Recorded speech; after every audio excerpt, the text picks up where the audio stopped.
Hey everybody, it's Missy Wolf with Center Stage Magazine, and I am here with Ira Dean. How are you? I'm doing great, Missy. How you doing this morning? I'm doing well. You should be happy. You've got a lot of cool stuff that you've been doing, you got going on, and the Jamaican wedding. Like, Yeah, oh my gosh, how have you been keeping it all together? I have a good wife. She's the organizer. I am uh fly by my seat of my pants kind of guy. But yeah, I love it. it's been a great year so far. No, it looks like it has, and I had no idea that you were friends with Carrot Top. Oh And yeah. so when I saw him in the photos, this one photo that I had seen, I was like, wow, that looks like a cross between Mark McGrath and Carrot Top. And my husband just looked at me. He's like, you're an idiot. That is Carrot Top. I was laughing so hard. But how long have you guys been friends? Me and Scott have been friends for 20 years, Wow. give or take. That's Yeah. awesome. That's We used to awesome. do So you, show we did shows together way back in the Trick Pony days. He would open up on those outdoor festivals. And yeah. then he's a huge music buff. So we sit there and talk music all the time. And anytime I'm in Vegas, I stop by his show and say hey. Mhm. And anytime he's in Nashville, him or his manager Jeff will give me a call and we'll hang out and we'll just talk music. And I even send him Pro Tools files of stuff he wants to hear. So Really? That's so cool. yeah. Now, does he help with writing at all? Has he shown any interest in that with you? No, not at all. He's just a music lover and probably one of the biggest music lovers I've met. I mean, Wow. he loves the rock stuff. He loves the country stuff. He's Mhm. just a little encyclopedia with muscles about music. Yeah, I ran into him once in Vegas and it scared me. And he was so sweet, but he's so much taller than I am and just so much bigger. And I was a little intimidated. I'm not gonna lie, but it sounds like you two have a great friendship and that would just be really fun to hang out with you guys and just watch what takes place. I love when you have two people with great personalities that are just energetic and just having a good time. I bet it's just a great party everywhere you go. Yeah, it's funny. I got some great stories about that wedding. You know, we got married at this little white wedding chapel, the first marriage, because the one in Jamaica doesn't count because it's out of the country. I didn't know that. So Are you I serious? I took didn't know that either. I didn't know that either. So we eloped real quick to Vegas. I said my wife's been like setting up the other wedding for so long. I said, let me take Mhm. care of this one. So we got there and she was just it was the best redneck wedding ever. Little white wedding It's chapel. I had Elvis as a we said I do to Elvis.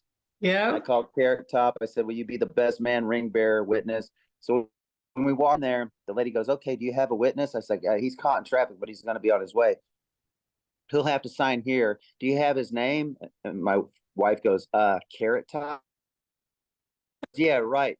And I went, no, really, Carrot Top, Scott. Yeah. He's coming. All of a sudden, she was like still looking like she didn't believe me. And then Scott walked through the door and she went, oh my God. He's we went in there. That's so funny. I love that so much. And I had no idea that weddings in Jamaica didn't count here. So it looks like I need to call my sister after this interview and tell her that she may not really be married for the last 10, 15 years. Oh my Well, gosh. if they, I know if they got, maybe they changed the laws, but we found out to the side of the country it didn't count. So quick elope. I do to Elvis. He sang Teddy Bear and did some karate So kicks in cool. the middle of the wedding. It was awesome. That's amazing. We got married by Johnny Cash, so I know exactly, how much more fun that is when you have that element in your wedding and how great that you actually got two. I mean, I'm sure your wife, if she's anything like me, was so stoked to have two like events that she got to, dress up in and have a ball. Like that's great. Anytime she has a reason to go buy new shoes, it's a good day. Yes, 100%. I agree wholeheartedly. I love, and the more sparkle, the better. Just saying. Oh yeah. I completely get it. But let's talk about this clip that you just posted on Instagram with Ronnie Dunn and Till Texas Takes Her Back. What was this songwriting like for you? What was bringing this to fruition like for you? Well, I've known Ronnie since Trick Pony was on the Brooks and Dunn Neon Circus tour in 2003. But Right. we never really got to know each other. And then you're talking about Johnny Cash. We were at Johnny Cash's son's wedding Okay. in in Charleston, South Carolina, and Ronnie was there, and we rekindled a friendship. And he's like, "Man, I see your name on a bunch of songs." He goes, "I'd really like to get with you and hang out. Let's do it." So he called me up one day, I'd say about five years ago, and said, "You know how to coyote hunt?" I said, "Sure." He had a bunch of coyotes out on his farm. So I taught him how to coyote hunt. We didn't get nothing. And then we just started writing. So we've been camped up for about 4 years writing, maybe 3. And Yeah. he's cut a lot of my songs, but Till Texas Takes Her Back, we went in, and that's a song that me, him, and Phil O'Donnell wrote out there in White Bluff, Tennessee at his farm. And God, he just sings the dog mess out of it. He's You're frozen. him, Andy Griggs. Oh, Am I okay. okay now? Yeah, you're good now. Is it okay now? Okay. Yeah. Well, Ronnie's he's my favorite country singer, him and Andy Griggs. And Yeah. it's just great to hear that voice. I've waited my whole life to hear that voice sing something I was part of. Oh, that's awesome.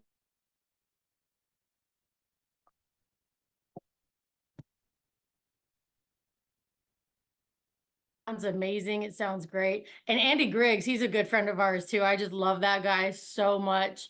And his son has grown so much already, his son Mason. And I'm just like, oh my gosh. But I love that you have such good friendships with these people. And I'm kind of amazed that it's taken this long for you and Ronnie to like hook up and do something together as a team. Well, it's Nashville's a small town, but yet we're always on the road. Mhm. I'm on the road. Ronnie's definitely on the road. And but Yeah. we talk about every other day. We write over the phone, and what a great dude. He's been really the matter Good. of fact, their bass player, Brooks and Dunn, played Fort Worth Arena, and their bass player couldn't make it. So he called me up, and I flew out and played bass for Brooks and Dunn for one show, and Wow. it was awesome. Yeah. It's a childhood dream. It was great. That's what amazes me about musicians. And when you just start out as a fan and you just love the music, but you're not reading all the notes and the credits and all that, you don't really know what goes on, right? You hear the song, you love the song, you think, oh, that singer, that's his song.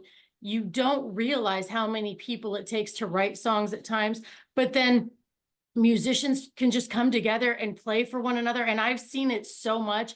And I don't have that talent. So it amazes me every single time that I see somebody say, oh yeah, I can do that. The show's like in a couple of days and they can play every song. And it's just crazy. It's crazy. Well, You guys are all so talented. I moved to Nashville many, many, many moons ago. And Mhm. I started out as a session musician, and then then I ended up being a side guy. I played for Tanya Tucker and whoever would needed a bass player at that time. And then Yeah. so it's kind of nice. I don't get to play bass very much anymore unless it's on somebody's record like Jamie Johnson's or something like that. But Yeah. it's great when somebody calls me up, especially with Ronnie Dunn. He's like, "Dude, can you do this?" I was like, "Send me the songs. I'll chart them out. I'll be there." Yeah, that's so incredible. I'm glad you got to have that experience too. And I'm sure that night was just, you were on such a high at the end of the night. You had to be like that just would have been the coolest night. The 15-year-old me was looking out through my eyes the whole show, and I'm going, I cannot believe I'm up here with Ronnie and Kix this whole night. And they Right? kept running back to my platform, going, "Man, this is awesome!" They were having as much fun as I was. I'm That's like, so "You have no cool. idea. You should be me right now." You know. Right?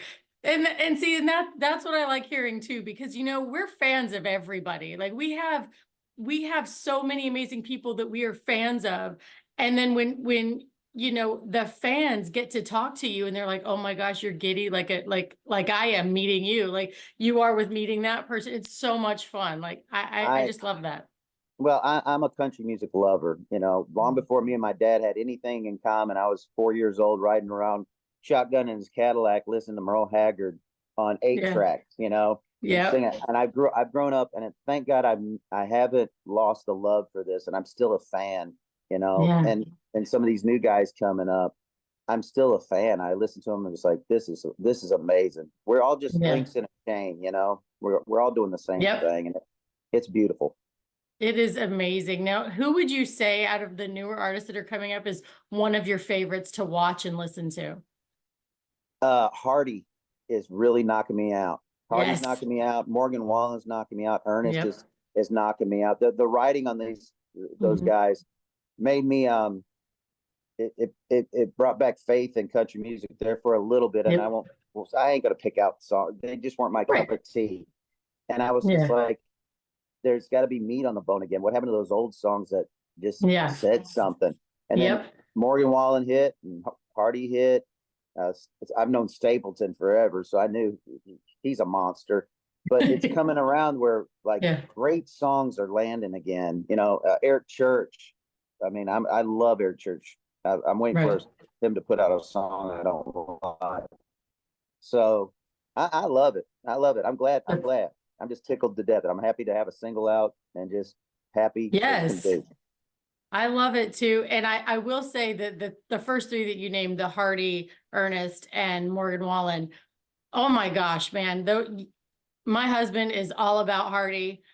Hardy is just, I love his take on life. And he just really is, I'm gonna do my thing.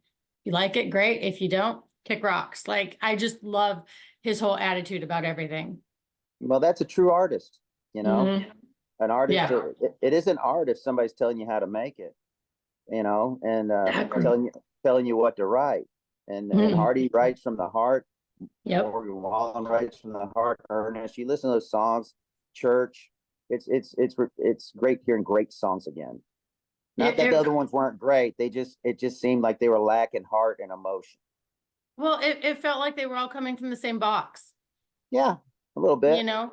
And when you have artists that don't fit into a box, that they refuse to be put into a box because they just sing what they want, what they're feeling, write what they want. That's, I think, and that's what draws fans a little bit more. Um, and I mean, Nickelback, when they came out to Nashville, they had Hardy and they had Ernest on stage with them and a whole variety of others. But I mean, having those genres kind of blending and everybody rocking out together. I feel like Nashville is the biggest small town you will ever be in, and there's so many people just come here to meet up with everybody else and hang out. It's like this big melting pot of genres. It's pretty fantastic. And it's a magic time for music right now. I do believe it's a real Yeah. magic time. Okay, so how long before we see you having a bar on Broadway? Never, never. I'm a musician. I'm not a bar owner. I know. I sing honky tonks. I'll play their bars, but I don't want to Right? own. I don't want to own a restaurant. I don't want to own a bar. I don't Yeah. want to act, even though I've got called to do a couple movies that I've done them. My heart and soul is in music. I Right, like right. writing songs. I like performing, and I like playing. That's my DNA. No, I love that. And when you said you did a couple of the films, was that something that was hard for you to get into mentally? Because I know for me in front of the camera doing commercials, like when I was really, really young, like it was very intimidating. It was very, very, very hard for me. So how is that like in correlation to your music? Which one is, or I don't know, how do you approach like the nerves or Well, for the each? one full length movie I did, it's not out yet. It was easy because they just needed a redneck. They needed a long Okay. haired redneck that was music that could play. And Yeah. the Chris Mulkey, he was in Rambo and he was in Gotti, Captain Phillips. If you 48 Hours, he's in a bunch of movies. He's a friend of Right. mine, and all my scenes were with him. So I just Oh, acted okay. like me, and he just acted like him, and Okay. it was easy. I was in and out, and it started Okay. because I was a musical director on the film, and then the director said, "You need to be in this. You need to play this guy." And I was like, That's "Okay." awesome. Hmm. Oh, that's cool. So you had a good experience with that then. Like that your Oh first yeah. one wasn't like nerve-wracking. No, I was just like, Okay. it was just like hanging out with my pals. Oh, I love that. I'm so glad you had such a good experience because I know there are several artists too that like even doing their own music videos, they hate it. They're nervous, they don't want to do it, and they feel like they're not cut out for it. I've talked to so many that are like, yeah, I really just don't like doing the music videos, but they do them because they have to, because their fans want to see them. And I'm like, well, it hopefully gets easier for everybody over time, but I just doing a movie when you've been doing music for so long, I just wasn't sure how that would It have was a made you little feel. different, and I'm sure if it was with a bunch of actors I didn't know, and I wasn't so close. You know, I've known Mulkey for 20 years. Yeah. If I didn't know the people, I probably would have been peeing a quarter spot in my pants. But I was pretty good. It was easy, and we got done. And Mulkey's like, "You're a natural," and I was like, "This is the last one I'm doing. Well, first and last, I'm done." Really? You're like, I went in on a high note, left on a high note. I'm good. Yeah, let's just leave. We're batting 1,000. I'm gonna go back to the studio now. No, when does that come out? That film? Do you know? I have no idea. It's been in. Oh. They've been editing and editing and re-editing, and Yeah. I don't know. I've been busy making music. They'll figure it out. Yeah, exactly. And now back to your music. Are there any venues that you have yet to play at that you really want to? Well, you know, I would love to get back on the Opry and the Ryman. I have played the Opry and the Ryman, Right. but it's always like a tribute show. Like Mel Tillis was a dear friend of mine, and I was a pallbearer in his funeral. And they called me to do some Mel Tillis songs at the Ryman for his celebration of life, and I did that, a celebration of life for T. Roy. And I have played. I played the Opry, me and Shelley Fairchild and stuff, but I cannot wait to go up there. I do too. I mean, what a singer! So sweet. She is amazing. We have the same birthday, August 23rd. Do you really? Yeah, every birthday I get the first one to text is Shelley Fairchild. She goes, "Happy birthday to us." Oh, that's so cute. Yeah, the first time I met her, I was frazzled. I had almost missed my plane from California to here. And I was such a nervous wreck. And I was supposed to be covering this event that she was, one of the artists playing. And I couldn't figure out anything. And she just took my curling iron and my hairbrush and she just started doing my hair for me. And she was just like, "I got you. You're good." Yeah. And she's been really, really sweet. The last time I saw her was at Ty Herndon's wedding. And, she performed there. And man, she's an amazing, amazing powerhouse vocalist. She's so great. Yes. So, yeah. One of my favorites. She sang all over my new record. I called her up and said, "You got to get in here." Yeah. And so she sang backgrounds all over that thing. She's so dang good. She is. Well, it makes me happy to hear because she is such a great, great, great person. And I mean, just personally, like I just love everything about her. She's so down to earth, such a sweet, sweet woman. And man, you couldn't have surrounded yourself with better people. Like you have some amazing people in your corner. It's pretty fantastic.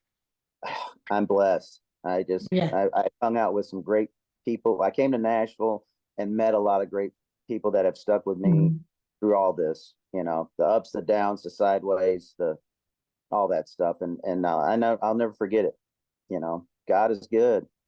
And it's not hard to want to treat you that way. When I see how you treat others on social media, I mean, just the thank you gave, to Scott, for the best man speech and just being your best friend. Like that was it was so sweet. And you put it out there for the whole world to see. And then your message that cracked me up was the one about the fake people out there in the world who were pretending to be Trick Pony, and your description of the dude that was probably behind the scenes doing it was just made me laugh. I giggled. It was quite funny. Well, there's a lot of bored people out there that got to imitate somebody else. I don't understand it, but if you're going to imitate somebody, find somebody better looking and more relevant than me. I'm like, really? You're imitating me? When Carrot Top came to our wedding, he was telling us how people think he's an impersonator. And I was like, there's no way. And then he left. And after he left, this group of people came walking around. They're like, "He's around here somewhere." And I'm like, "Who are you looking for?" And they said, "Carrot Top was here." And this other lady goes, "No, I know Carrot Top. That wasn't him. That was an impersonator." And I started laughing right away. I had to text Scott and go, "Dude, you ain't lying." That's so funny. Yeah, well, I didn't think it was an impersonator when I ran into him. And I know he would never remember this, but I know I must have looked completely terrified because I mean, I ran into him. Like it was not just a little bump like that. I ran into him and I just felt like the biggest idiot in the whole world. And when I realized who he was and I saw like how big he was, I was like, oh my God, what did I just do? I just looked like a complete idiot. And he just looked at me so sweet, like, "It's okay. Hi, how are you?" I was like, "Hi, I'm good." And I just ran. I just left. Like I was terrified. I didn't even say what my name was. I felt awful. Yeah, it was in the parking garage. And I want to say like the Luxor or something. I don't know. That's his house gig, the Luxor. So. Okay, but then Yeah, so that's where I was, and it was pretty crazy, but he's always seemed so nice and fun, and you're so nice and fun that I just, man, you guys should do like a comedy show together. That would just be fun. Well, maybe one day, but man, life's too short. It's so easy to have fun through life, you know. Yeah. It kicks your butt from time to time, but it'll smooth out. So there's enough I can't say the word I want to say because we're doing a podcast, but there's enough of them on this planet. Right. I'd rather just be nice and have fun. Yes. Well, and having fun with making new music, and you got your new single, like that's fantastic. And I know fans are going to have, a lot more to look forward to from you. So what are you most excited about next? Well, I got this single coming out Mother's Day. Hmm. Well, I think it drops Friday. It's a song I wrote for my mom. It's the first song I wrote after my mom passed last year. And I had, my dad died in '07 and my mom died last year. And I wish that everybody on this planet had the relationship that I have with my parents. I wish they had it Yeah. with theirs because, you know, my mom, I started playing clubs when I was 12. My mom said, as long as it doesn't mess with your homework. So she would have to walk me in the club and I was underage and she would stay there all night and I'd do my homework at the table and Oh, wow. on breaks. And then Mm. we'd go home and then she would have to get up for work the following morning, you know? And Yeah. then my dad was a guitar player and he'd crack the whip if I wasn't practicing enough and writing songs. And I had a Love great that. relationship. So I wrote this song with Dave Turnbull called Missing How It Used to Be. And we were supposed to write up tempo that day, but man, I was still grieving over my mom. Yeah. And we started writing this thing and it just started coming out of how I grew up. You know, I remember my mom Yeah. yelling out the back porch when the street lights would come on. So I'd have to ride my bicycle home. And Yep. I grew up in a real simple time in a small neighborhood. And it was a great way to grow up. Yeah. And then slowly the song evolved into my mother because it was really heavy on my heart. And Yeah. she, all we listened to in my house with my mom was, it was just me and my mom was, all she listened to was Neil Diamond, Elvis, and Kenny Rogers. That's all we Yeah. listened to. Yep. And so I had to put it in the second verse. I couldn't rhyme with Kenny Rogers, too many syllables, but yeah. Neil Diamond and Elvis with a smile that would tell us the second when Daddy got home. I had to put it in there. Yes, absolutely. I love that. Hmm. Now, see, I listened to those artists too, but with my dad on 8-track. So Yeah, it was, and with my mom, it was Barry Manilow and BJ Thomas, Michael Bolton. But man, Neil Diamond, such great music, such yeah, great music. great writer. I mean, not many people Mhm. know. Red Red Wine was written by him, Yeah, yeah. or all most of the Monkey songs was written by Neil Diamond. Okay, now that I didn't know. Yeah, and so he's a Okay, heck of a writer. And then my dad, all we listened to Dad was Haggard and Mac Davis and Chet Atkins. okay, okay. There you go. Well, it Yeah. sounds like you have had the best of all of the music world, right? Like with your mom and your dad. Like it just sounds like you had such an amazing relationship. And I really wish you had had more time with them as well. When you have such a good relationship with somebody, you just don't want it to end ever. That's how I feel about my grandmother. We were very tight, very close. And I just posted not long ago that I just can't believe it's been 10 years.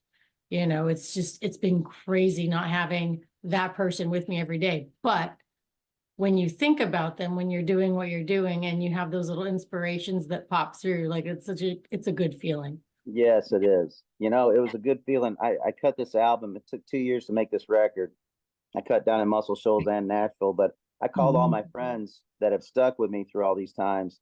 And so on my record, I've got, me and Ronnie Dunn, Vince Gill, John Osborne from Brother Osborne, Gretchen Yeah. Wilson, David Lee Murphy, Ted Nugent, Gary Man. Allen, Uncle Cracker. I even called Steve Ferroni, who's the drummer for Tom Petty and the Heartbreakers. He flew in from LA to play on it. And I had all Wow. these great songs. And it warmed my heart when the label called and said, "We really want to put out Missing How It Used to Be, that song you wrote for your mom for Mother's Day."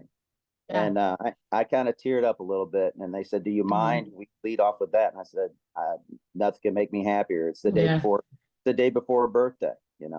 Oh, that's so sweet. I love that. I love that. Man, your mom looks like she was a great woman. I saw your photos on social media. She sounds like she was a great woman. You seem like you've been very blessed and close with her, and that is just that's huge. That's amazing. And I am I'm hoping everybody who's watching this, you know, takes this a little bit more seriously and goes and hugs their mamas and tells them they love them, rekindles a relationship if they don't have one, because that is super important and Well, should when be. the I hope they do, it does touch a chord with them to hug their mom, and I hope they play the video when it comes out on Mother's Day. They need to play it for their mama and give them a big old kiss. Yeah. Oh, I love that. Well, is there anything else you want to tell fans? I know we kind of took the conversation into some fun areas that weren't really focused on all of your music and everything you have coming up. So take this opportunity to say anything we didn't address.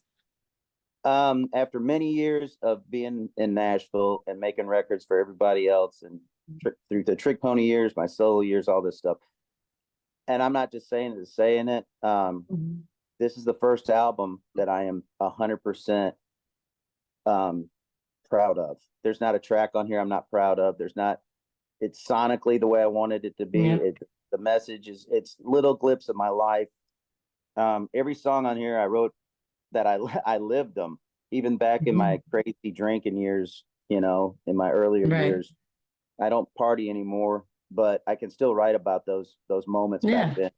So it goes through the tough years, the crazy years, the wild years, the sobering up years, the family years, me getting married. I mean, it's little chapters of my life. The whole album is little blips of my life, and I'm just proud. I'm so happy that Noah Gordon gave me a shot and let me cut a record the way I wanted to cut it.